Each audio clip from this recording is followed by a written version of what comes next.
Hey, you know what time it is? Time to grab your board, head out into the sea of ideas. See if you can't see that sales pipeline starting to curl up over the horizon there. And for those of you that like to be able to see things as they're developing, I want you to see this with Matt Hines here today. Welcome, Matt Hines. I got a way I'm going to go with this here. You ready? I don't know.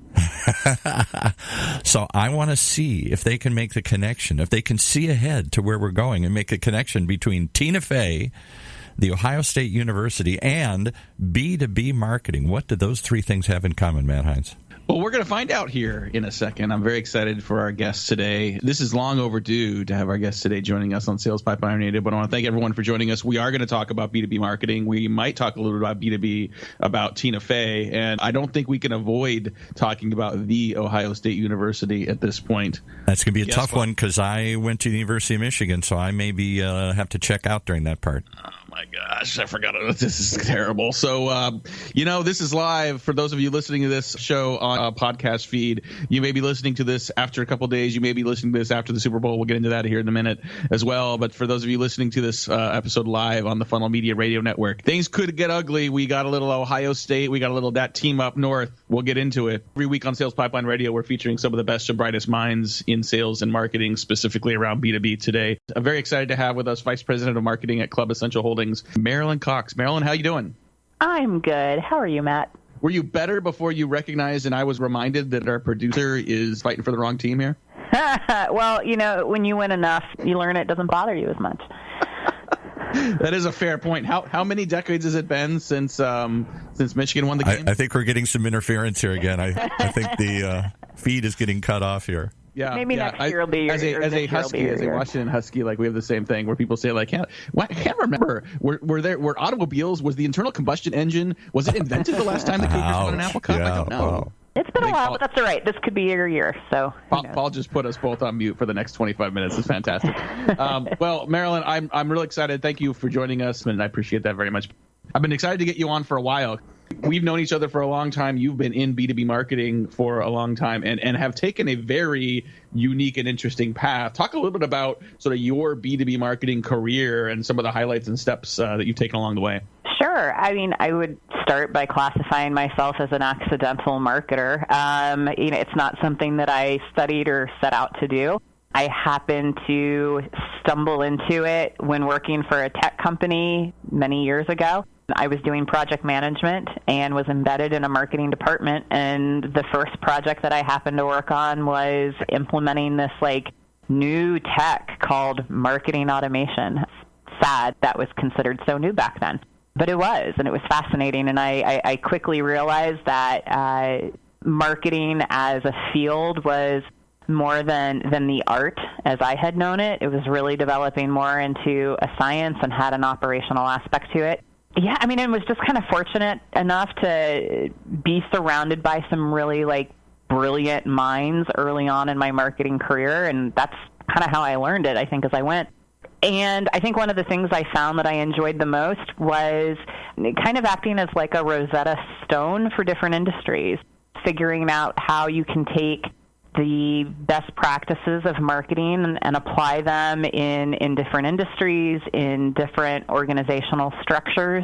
And so to what you alluded to, I've kind of, shifted across a variety of industries and have supported whether it's manufacturing and financial services or life sciences over to entertainment. And now I'm working in private clubs and fitness clubs and college athletic space. So, yeah, it's been fascinating. Definitely not a linear path by any regards. Well, and you have a unique perspective that I think some people may not have if they've stuck purely to B2B. I mean, you've worked in a wide variety of industries, a lot of B2B, but I think your perspective could help you give a better answer to, what are the things B2B and B2C sort of have in common, and what are maybe some things that B2B marketers should pay more attention to and learn more from their B2C brethren.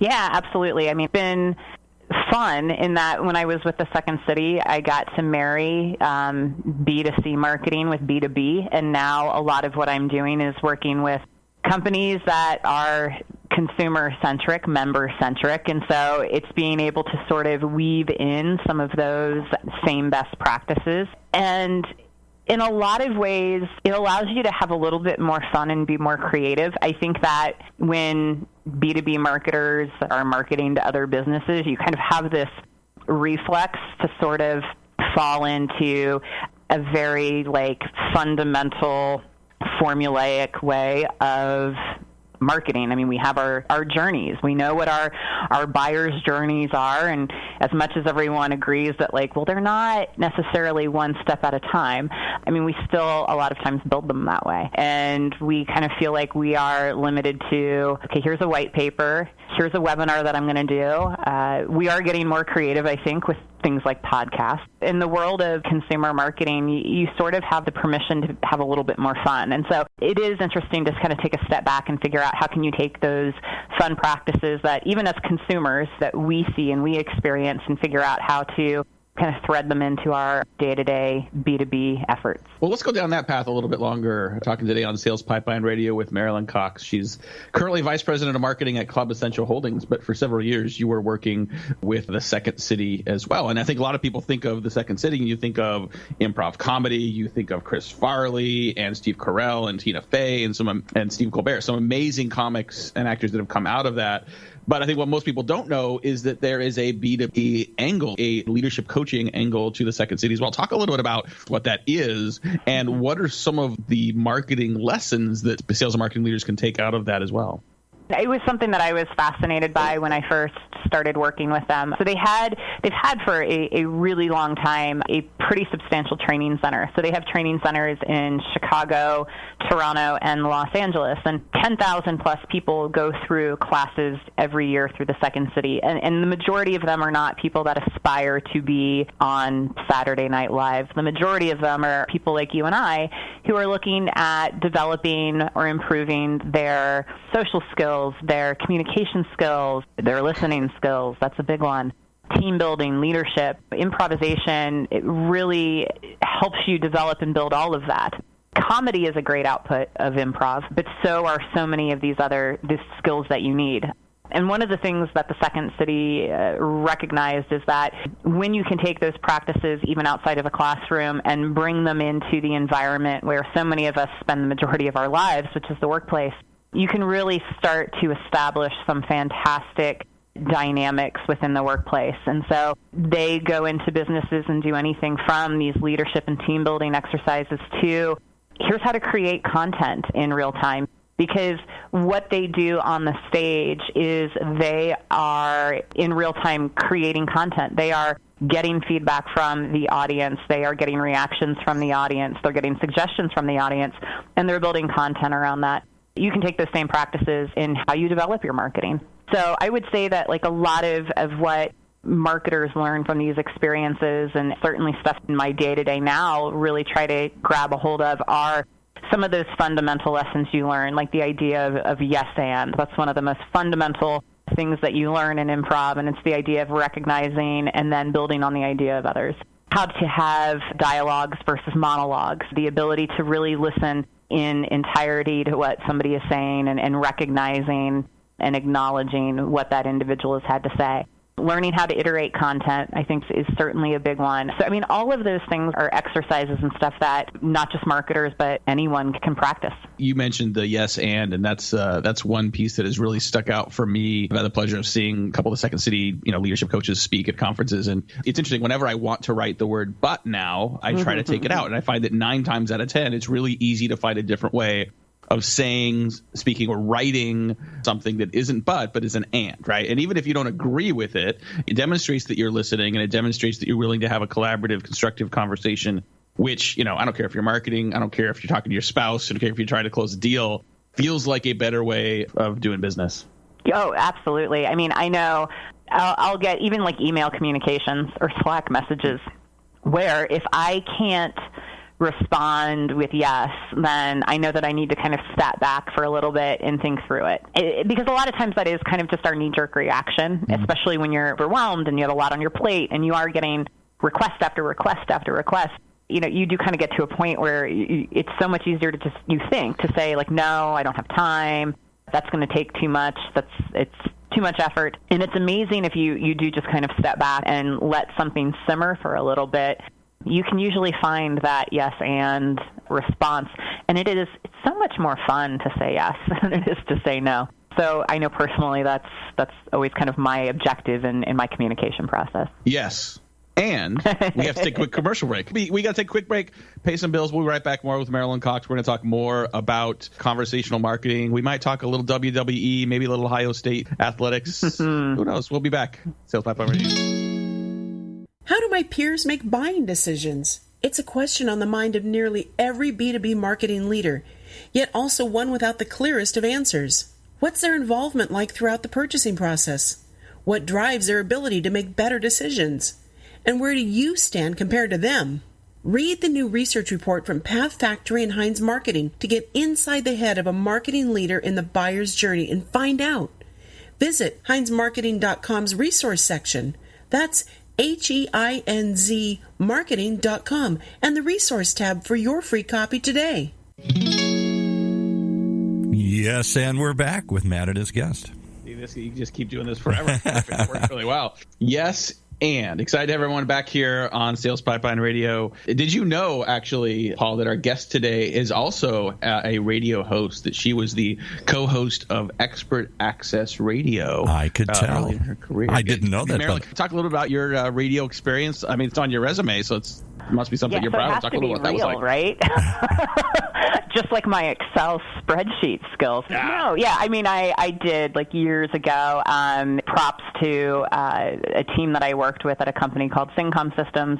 They saw the potential back in the early and mid-aughts to get into more audio-driven content, not quite podcasts yet, but we did have a radio show. We interviewed a number of thought leaders. I got to read a lot of really great books. Yeah, and it was a great opportunity to engage in some really fascinating dialogue, and it was a great entrance for me, especially at that point in my marketing career, as to what content marketing really was, and really start to kind of experience that and play around with it a little bit. It's interesting. I think you and I have both been doing content for a long time at a variety of different channels. And I think sometimes I think of this term content marketing, and it sort of demeans what the form and what the opportunity is. And is there a value in thinking of it as just content? How do you create content that engages, that persuades, that teaches, that makes people better? And by doing that well, you're earning ongoing attention. You're earning the right to continue the conversation that might turn into a sales conversation.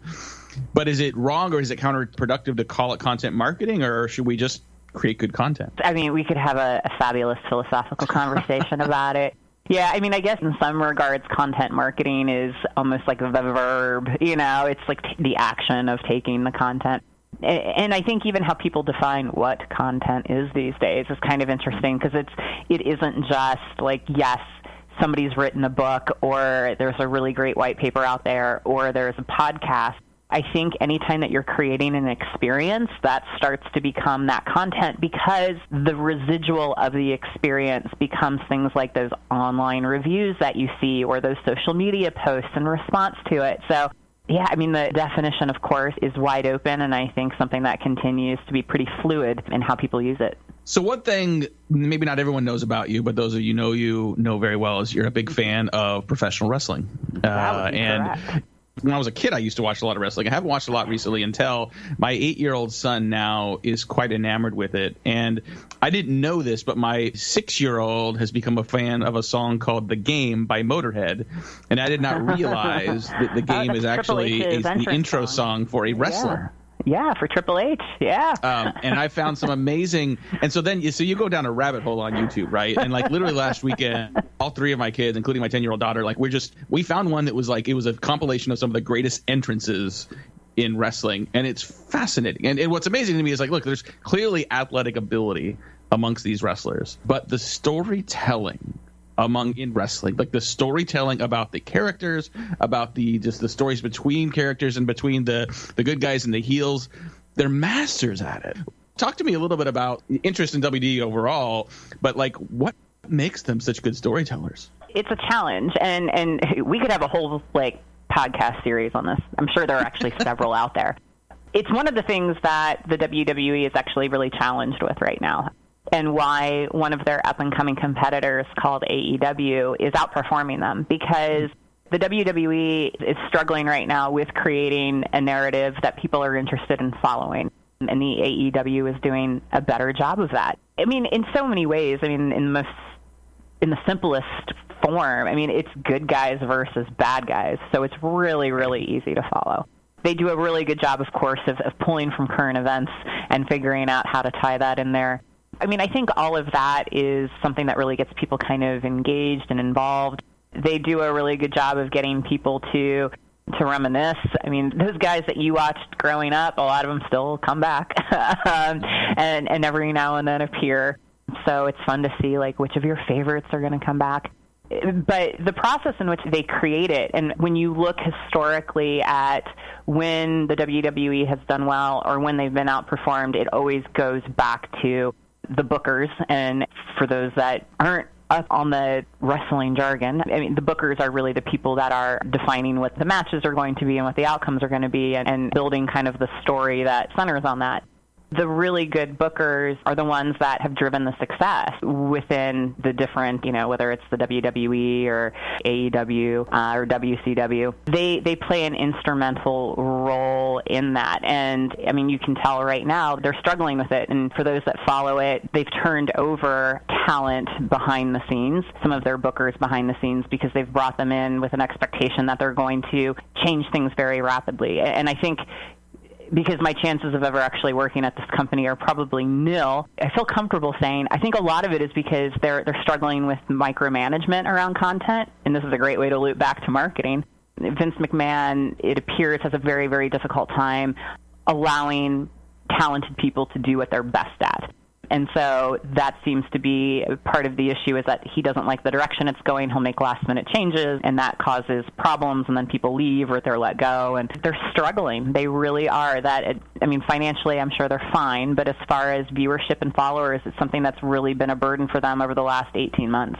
More than you ever cared to know, isn't it, Matt? That was amazing. No, that was amazing. And what's interesting is, you listen to everything you said, and if you took out WWE and AEW, and instead you brought up a couple competing brands in marketing technology, right, or a couple competing brands, and where it's not just about what the product is. It's not just about, well, this wrestler's got bigger muscles and this wrestler's been around longer and won more championships, but the story that you put out there, your ability to keep people's attention. And I think it was Andrew Davis, it was just last year, he was talking about how you keep the attention of your customers and your prospects. People will keep watching if they still have questions. People will keep watching if they still have things they want to learn, and they'll stop watching if all their questions get answered. And so that element of good storytelling, and you mentioned, sort of things that sort of sometimes keep stories from being told that are good, when you don't let creative people sort of come up with new creative ways of telling that story, it can actually start to drain the attention you have from your audience, and that's a ripe opportunity for someone else to come and pick it up. Oh, for sure. Yeah, and Andrew Davis is spot on. I love him. Talk about a smart, brilliant guy. No doubt. Well, hey, I know we just got a couple more minutes here with you here on Sales Pipeline Radio.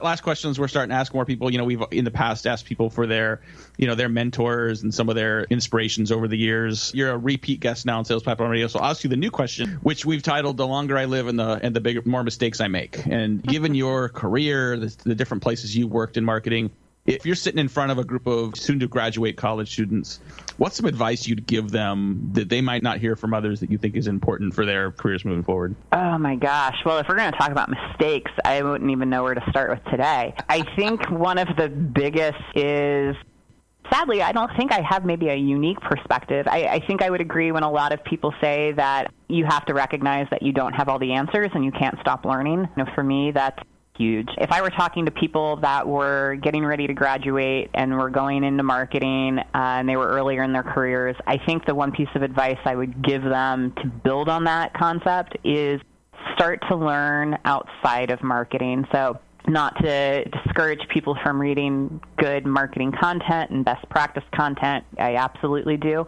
But I think there is a lot to be gained from reading more on financials. I will say probably aside from, of course, aligning with a sales team, the organization that I align with the most at a company is always the financial team. The CFO is somebody that I make my best friend very, very early on. So, I think there's a lot to be said for learning and studying that. And then even getting outside of the realm of business in order to kind of exercise your brain. So personally, I thought it would be interesting to take a couple of classes right now that are different from what I've ever done in the past. So I'm taking a class on South Asian comparative politics and one on Bollywood, because the region is fascinating to me, and the idea of having to think in a way where I'm not comparing something to Western culture and Western politics is very actually refreshing. But it's amazing when you start exercising different parts of your brain that you haven't before, that it does pay off in your day-to-day work. So I think that might be kind of like the biggest thing that I would recommend, and advice I'd give is like, put down the marketing books, definitely, and maybe even the business books for a little while, and let your mind have some fun. Well, from Hulk Hogan to Bollywood and all places in between, this has been a fun conversation.